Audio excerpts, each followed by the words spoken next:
This is our final chapter, and it's all about annotation. What I mean about annotation is creating drawings. So we're going to check to make sure that we've got all of our windows correct, we've got our stairs, we've got our arrows. We're going to talk about making drawings, creating viewports, creating sections, elevations, title blocks, labels, dimensioning, all that kind of stuff. But we're also going to look at making our drawings look a little bit more alive. We're going to talk about putting in furniture, toilets, joinery, that sort of thing. Before we get started, I was having a look at my doors and I noticed that my door labels got bright red tag on them.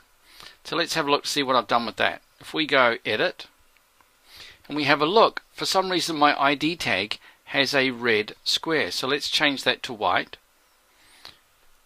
That looks better. I was also having a look at my windows. Now one of the things I may have overlooked with my windows was applying my windows to the schedule. In other words, making them appear in a report. You might notice here that ID tag is not turned on. So what I will have to do is to go back to my windows and doors and check each of these. Let's edit that window to start with. And we'll just make sure that each of these is on the correct schedule. So I'd forgotten to turn on schedule. Horizontal offset for this window is 400 wide, so that's 200 millimeters across. And the vertical offset about 450 millimeters, about halfway up the window. Click OK.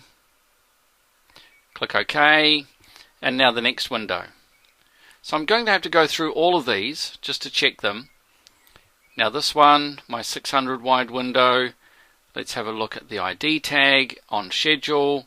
Again, this is a 600 wide window, so it should be 300 across and 450 millimeters up.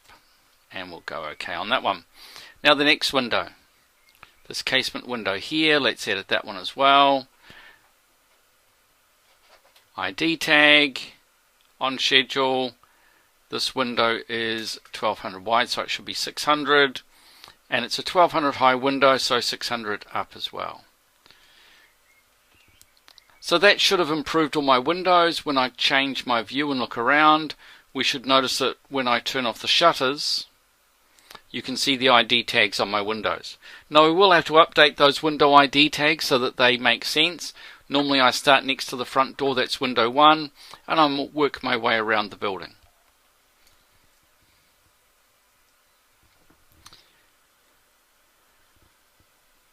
Let's start with our site model.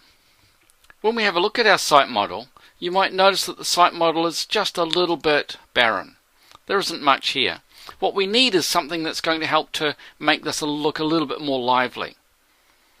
If we have a look at our resource manager, you'll notice that the resource manager has a lot of libraries connected to it. There are some libraries here under Objects Miscellaneous Entourage, and we're looking for entourage vehicles. That's entourage vehicles here. And we're looking for passenger vehicles. We've got an Audi. Let's double click on that Audi. Grab hold of it, and we're going to place one here, and that's going to be in our driveway. The angle might be slightly wrong, so you can always try dragging that in again. So double click to start placing that. Zoom in. You can, if you want, click there. Now you might notice that my cursor's on the right side of the car. Let's go back to that one there, which is the center of the car. And we need to see where the car is in relation to the garage or the driveway. So there it is there. So let's click there. I'll come along the wall, click again. Now that car is in front of my model, so it's always going to look in front. But also its elevation. It needs to be sent to the site model. So we can go AEC, Terrain, and Send to Surface. And that'll lift that car up to sit on the surface of our site model. Now it's not going to be a perfect fit because don't forget we also have the 80 millimeters of our road to think about. So let's do 80 on there as well.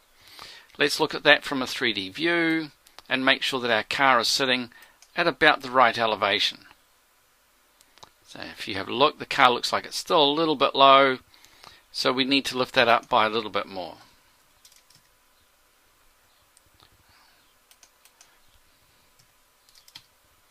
So that's pretty good there. Now the road is tipping, which means that one side of the car is going to look like it's got the wheels in the ground, and the other side the wheels will look like they're in the air.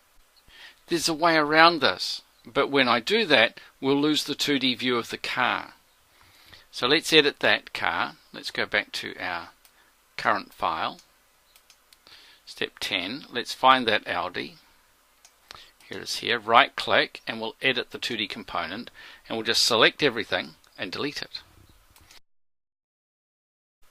Now that converts the car from a hybrid object into a 3D only object. Now when I get my symbol, insert symbol tool, I can find the automatic working plane of that road. I can now click, rotate that car around, click again, and that car is sitting on the road. It's actually tipped over to sit directly on the road. That's quite helpful. Maybe for what we're doing, it would be a good idea to activate our clip cube and to hide some of the other parts of the building. So let's pull that across over here, and let's pull that one across, because what we want to do is to be able to see our other garage. But we don't really want to see the adjoining buildings. So back to my Audi, double click on that, come to my drawing area, and I want to find that area there. So I can double click and that will place my Audi for me. If we have a look at the area at the top here, there was a parking area up here. Now the site is at a rotated view. You might remember we've rotated these viewports, and we've rotated them by a specific amount, which is 130 degrees. My clip cube is always orthogonal on the page unless I grab hold of one of these blue handles, paste in the angle that it should be, enter once, enter again, and now my clip cube has been rotated to match the angle of my houses, the design layer viewports. So what I can do now is I can go back to my clip cube, I can stretch that out, bring that one in, because I want to hide that wall. Let's turn that round. I've got another couple of cars I want to do the same thing to. There's a Mini, so let's edit the 2D component on that Mini, and we'll delete everything. You will get an error message saying you've converted that from a hybrid object into a 3D only object. So let's go back to that, double click on our Mini, and there's our Mini here. So let's click on my road, rotate that Mini round, click again, and we might find the Mini's just a little bit too far up that end, in which case we can do that again. So back to our tool here, so we need to be just a little bit further away from that, and click again. We might want to put another Mini in, or we might use our Range Rover, this one here. So let's edit the 2D component, select all and delete it, and now we'll have a 3D only version of that Range Rover. So we'll double click on that. So we're going to go to this point here, just make sure you don't touch the Mini, click, let's rotate that Range Rover, click again. Now you might notice the Range Rover is slightly funny because I made it lean over, I just edited it. If we want to do that again, so we want to click about here and click there.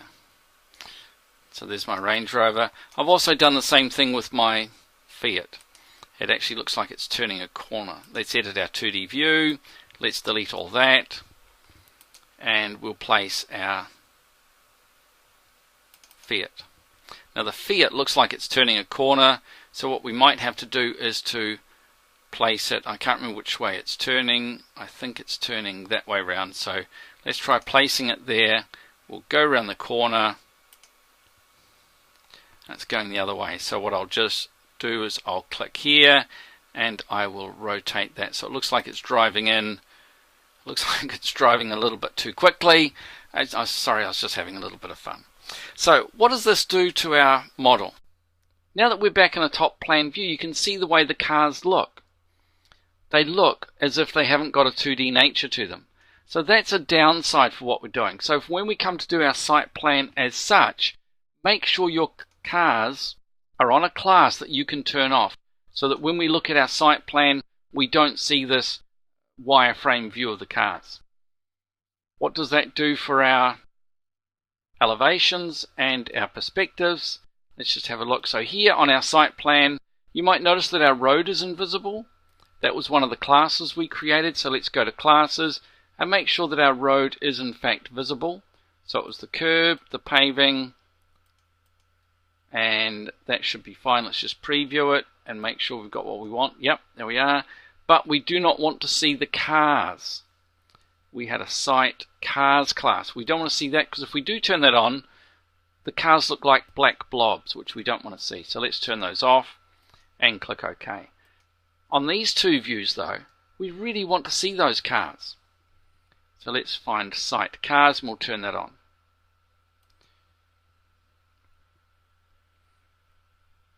If we update one of those views, we should get an idea of what it's starting to look like. Now remember, I've changed the rendering style on this, which means that it now takes a lot longer to render, and the more stuff we put in it, or the more information you put in, the longer it starts to take. So the more stairs, the more walls, the more models, the more cars, the longer it takes. Also, the more lighting you put in, the longer it takes. So if you want to put lights on all your building and set up a nighttime view, that's great. Just remember that each light makes it last slightly longer when you come to render. I've changed my render mode to OpenGL so that it speeds up the rendering, and so it's reasonably quick. So you can see our cars are in there, and now it would be nice if we put some planting and trees in there. Let's go back to our site model and I'll show you what I mean. We've got our site model. Got our driveway. I've put gates in. Instead of having a fence, I've got a wall going around here, and the wall I just drew using a standard wall and then send a surface and just check the height of it. But in this area here, it would be nice if we put some plants. If we go back to our Vectorworks libraries, you'll see that we've got some landscape area here. We've got some 3D photorealistic things here. We've got some ferns that we could use. We could have some ferns. We could also have some herbaceous plants. I've got some that I've already downloaded. First of all, let's have a look to see what we could do with ones that aren't yet downloaded. So this is a Dixonia scorosa, also known as a tree fern. And if I click on that, or if I right click here and choose download, it'll download that plant, or it'll actually download the entire file for me, and I'll then be able to use that resource. Now this resource is a symbol, it's an IP, it's an image prop. If I double click, you notice it's picked up my symbol insertion tool. I can now go to this area here and I can double click to place one of those image props. It's sitting at 0, so it's not actually on the ground of my site model, but I just wanted to put a couple of those in. And I also want to put in some larger trees. So let's have a look, see if there are some larger trees. Let's have a look. We've got some ferns, we've got some palms and cycads. Here are some coconut trees, so let's double click on that. These are quite large, these ones. What I noticed is that they are very large. I'm going to symmetrically scale those and make them 0.8 times, so it's a bit smaller. Let's put another one here. I'm going to scale this one and make it 0.5. So I'm changing the size of those symbols. You can't see them.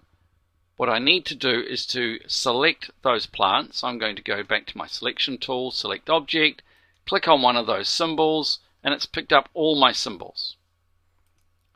What I really want to do is just pick up these ones that are on the...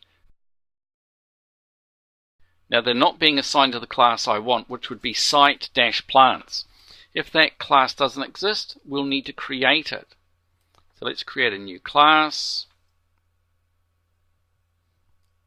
Site-plants. And OK. So I've got those plants. I'm going to send to surface. So terrain, send to surface. And now when we change to a 3D view, we should see those plants rendered. Now I've still got my clip cube on, remember, so let's turn off the clip cube. And now we should see what those plants look like in reality. So there they are. These are very tall, these plants. I'm going to put a lot of palms in. So now that I've shown you how to put those plants in, I'm just going to put a lot in. So this one, I'm going to double click, and let's set that to be site plants. So every time I put one of these in, it'll be on the correct class. Let's have a look for some other palms. These ones, for example. These ones look reasonably small, so I'm going to put a bunch of them down here. And I'm going to put some in here. And I'm just double clicking to place those. Back to my library. Let's grab some more plants. These ones are slightly bigger, so let's put some of those in.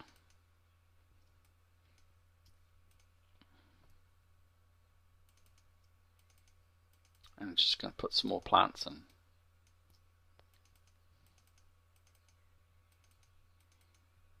So put in some plants that you like.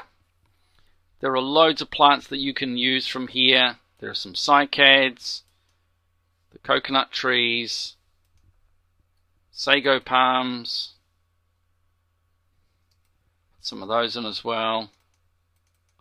And then choose all of the trees that are on the same class. Here we're not going to use object, we're going to use object in class. So we want to pick up everything that's on the same class. We don't want to change the cars because we went to a lot of trouble to get those cars to the right angle.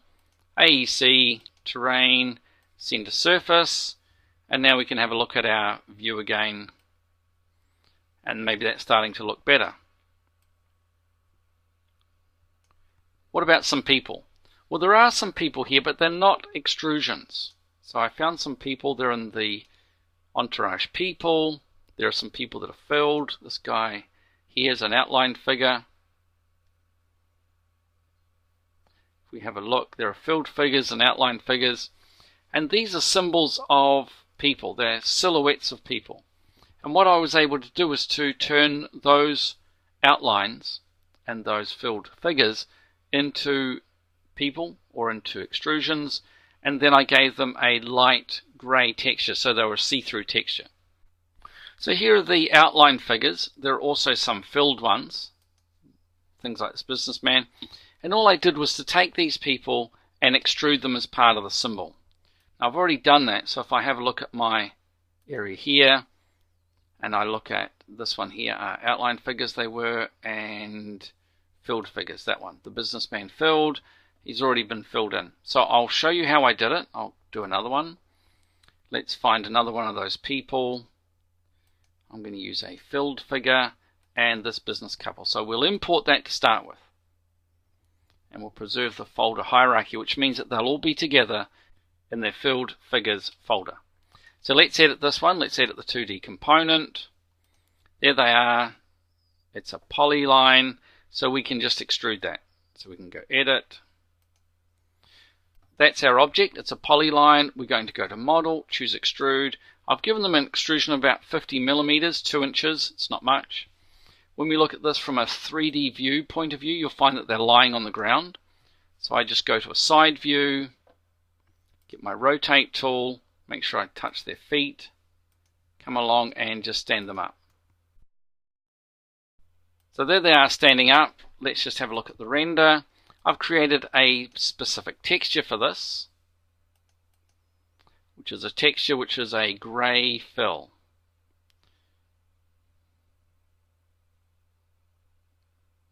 I called them grey people. It's my texture, and they're just people that have a slight grey fill to them. Let's go back to our floor plan. So floor 2, we want to put some of those people standing at the front door. There's one there I've put already, so I'll just remove him, and let's get our business people.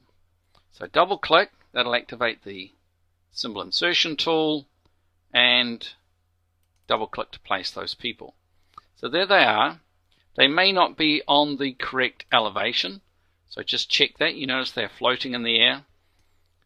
If we delete that and we go back to a 3D view, remember we can use the automatic working plane, and that will put the people at the right elevation. So you see they're actually touching the ground.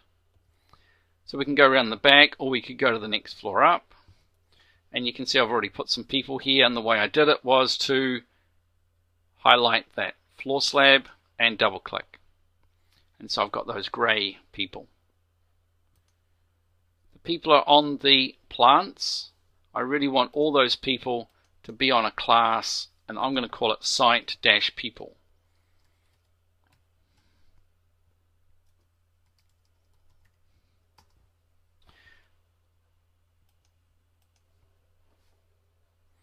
An easy way to make sure that your symbols arrive at the right class is to edit the symbol options for a symbol. Don't convert it to a group, but here you can say, whenever I use this person, I want that symbol to arrive on the class site-people. And I'm going to do the same with this one. So edit my symbol options, site-people. So whenever I use those symbols, they will automatically end up on the right class. Let me show you what I mean. Let's delete some of those. Let's change our active class to none. Now let's use our businessman. So double click on the businessman. There he is there. Automatic working plane. So double click. He has arrived on the correct class, site-people. So this is going to be a big time saver for me, because it means that these people will automatically arrive on the right class. I won't have to think about it, and they will just be there when I need them. It means that when I go back to my site model and I look at the classes for these two viewports, I just need to make sure I've turned on site-people, and then my people will show up.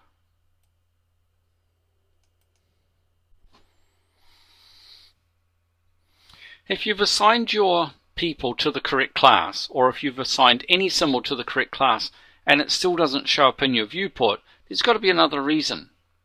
So let's just have a look. Let's go back to our step 10. We're looking inside our filled figures, and let's just have a look at these figures here. So right click and edit 3D component. Now one of the things that often happens is that this part ends up on the wrong class, and then it won't show up. So just check to make sure that's not on a class that's not there. Let's look at this one as well. So these two people, they might be on the class called none, or they might be on a different class depending on what class was active when you did your extrusion. So just look out for that, and then come back and check that viewport and make sure the people are turned on, and then that should be fine. So there they are. Now let's go to our plan and add some furniture. So let's start with floor 2, and we'll go back to a top plan view. I often use a keyboard shortcut for this, which is key 0, and we're going to start here in the living area. So in the living area, we will need to get some furniture. I've already imported some furniture, but let me show you where I got it from. So we've got furniture and fixtures here, furnishings. We've got some Herman Miller systems, we've got some generic systems, we've got some Knoll furniture, MUI, and where's Vitra? The Vitra furniture, I've already downloaded it. We've got these rather nice Charles Eames chairs. They got a lovely texture, they look really cool, and you can just double click to start one of those. It'll start downloading it if it's not already downloaded, but you'll notice that when you double click on it, it may not look like anything's happened, except Vectorworks has changed to this tool here. So we could then click and we could place a chair. So click and place another one. I've already downloaded these MUI ones. Where are they? Just here. I've already imported these once already. This one looks pretty good. So double click on that, and then we can click to place it, rotate it, and then move it to the right location. You might want to mirror that, so there's one on the other side as well. So I use the midpoint there. We can mirror that. We need to put some other furniture like bookcases, so let's put some of those in. And these bookcases can have a height, a width, a depth, number of shelves, the bottom. You should really make sure you put classes on these so you can control the graphic textures of them. And let's just stick that against the wall. Now when you move furniture against the wall, just look out for this mode here, the wall insertion mode. If you turn that back on and you insert your bookcase on the wall, sometimes it jumps into the wall. That's not what you want. So turn that off, it'll stop those accidentally going into the wall. The downside of that is it accidentally stops you pulling a door out of the wall. While we're here, how about a table and chairs? So find the center of that wall there, the center of this wall here, click, and let's put a table and chairs in. Now the table and chairs also has classes that you can use to control the textures. How about this room through here? We've got, just touch the G keys, so that's 4050. Now Vectorworks 2017, particularly with the designer workspace, has this custom cabinet tool. Let's just have a look at our custom cabinet options. We've got a base, it's 4050 wide, there's its height. Let's just look at our details. So we're just going to delete those. If you want to, you can create two boxes. The top box, if you click in there, the top box can be 6 inches high, and you could put a single drawer on there. Click on that area there, and you could put two drawers. You could also click here and place a left door. Click there and place a left door. There we could put 3 drawers. Here we could put 4 drawers. Here we could put a right door and a right door there, and 3 drawers at the end. Or 2 drawers, 2 deep drawers. So that's just a very quick way of creating a custom cabinet. If you want to, you can select those. I'm just holding down the shift key to select all those, and then you can choose a handle, and you'll actually get the handle in 3D. If you select those as well, and we can assign a handle to that as well. So those fronts, you might find that it struggles a little bit choosing those two. Let's just click in that top area there. Now I've created this area here, and my drawers turn out to be really skinny. And we'll make that 0, and we'll just make it 3 drawers. So 3 drawers and 3 drawers. I think I can choose both of those and apply the handle. Choose that one, and I can apply the same handle. And this one here, I can also apply a handle to that.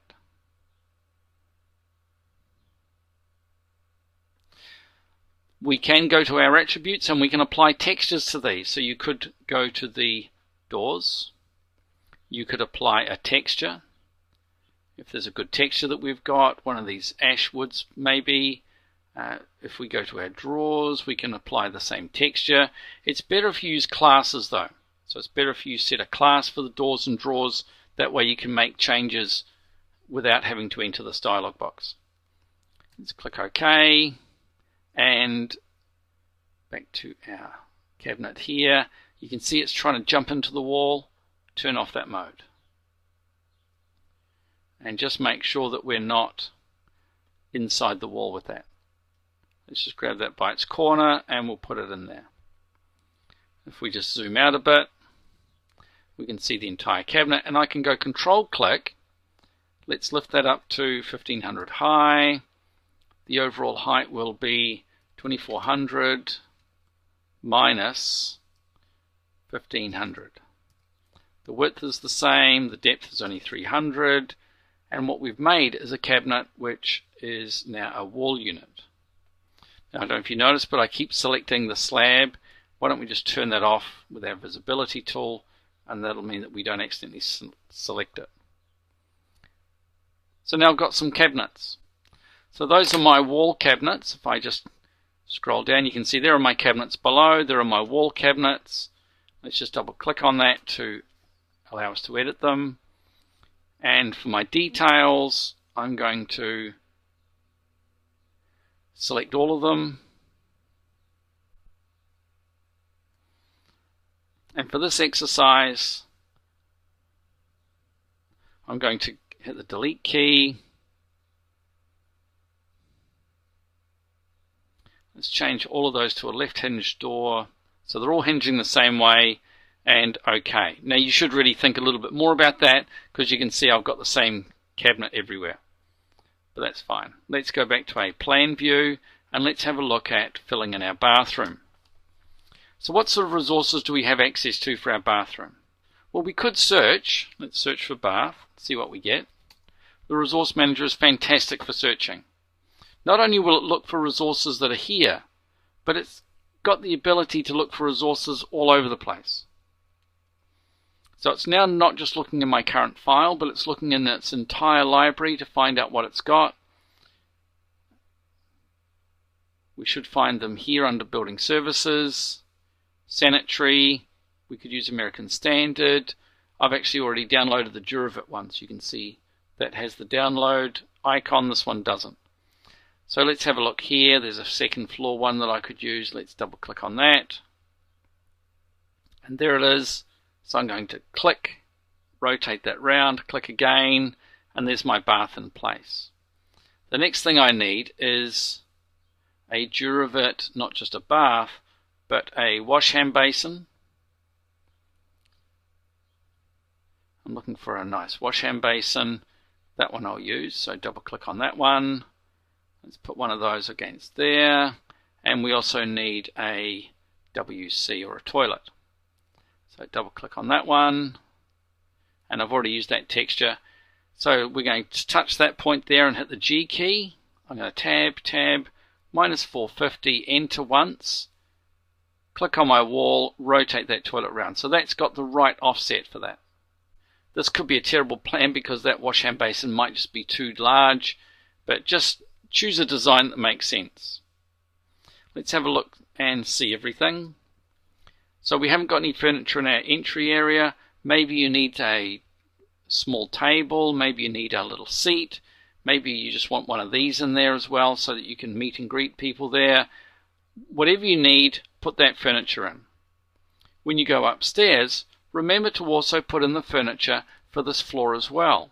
So you'll need to put in beds, wash hand basins, baths, toilets, and the like. Since we've already got the toilet, it should be pretty straightforward to put another one in.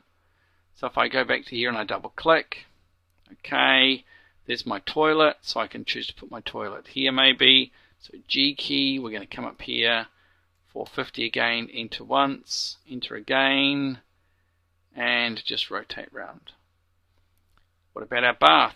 By now we've got the resources in our file, so we should be able to go here and find those resources that we want. There's the toilet, there's a couple of baths, maybe we need a smaller one, double click on that one, find the area to rotate it, and we'll just drag that into the corner. So don't forget to also put in some beds. This is a queen size bed, so we can put one in there. We might put another one in the other room down here.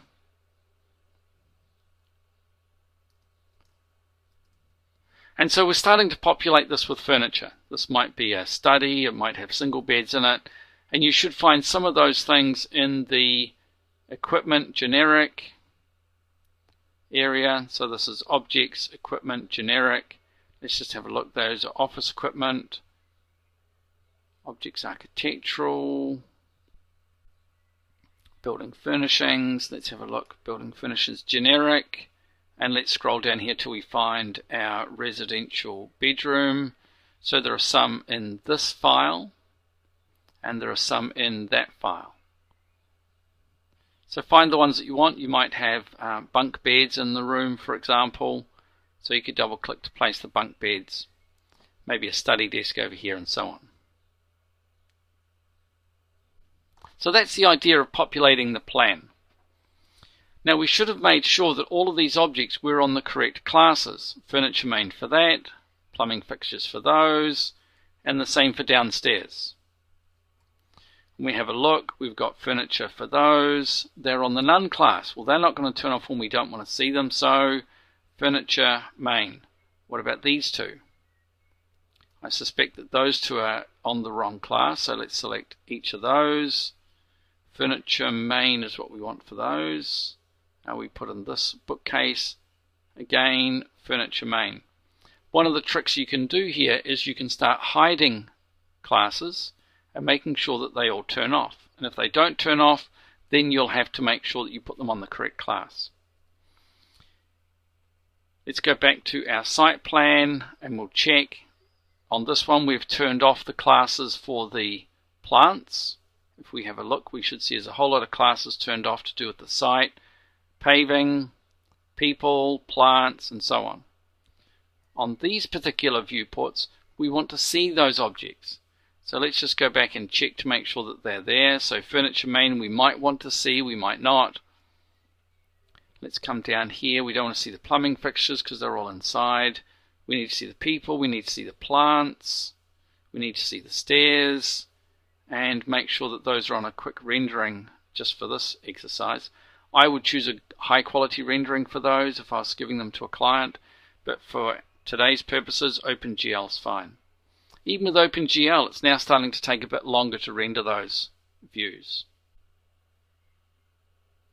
And there you can see my design. It's now starting to look a lot more realistic. Notice how the plants and the people and the cars really start to add something to that.